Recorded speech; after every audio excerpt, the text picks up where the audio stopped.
Sebanyak 164 calon jemaah haji asal Kota Langsa untuk tahun 2025 menjalani pemeriksaan kesehatan di Aula Utama Dinas Kesehatan Kota Langsa. Cek kesehatan ini adalah bagian dari upaya pemerintah untuk menjaga kesehatan dan keselamatan para calon jemaah haji sebelum berangkat ke Tanah Suci. Kepala Bidang P2P Dinas Kesehatan Kota Langsa, Betty Muharni menyebutkan, proses pemeriksaan kesehatan ini mencakup sejumlah tes penting, seperti cek laboratorium, tes darah, EKG, pemeriksaan tekanan darah, hingga ronsen.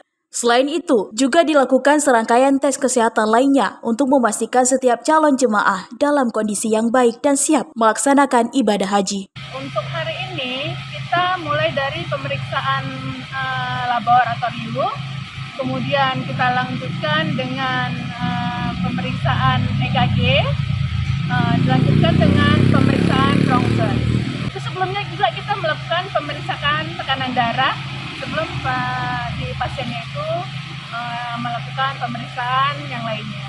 Dengan pemeriksaan kesehatan yang menyeluruh, Betty berharap para calon jemaah haji dari Kota Langsa dapat menjalankan ibadah haji dengan penuh khusyuk dan tanpa gangguan kesehatan. Dari Langsa, Selinovita melaporkan untuk Puja TV.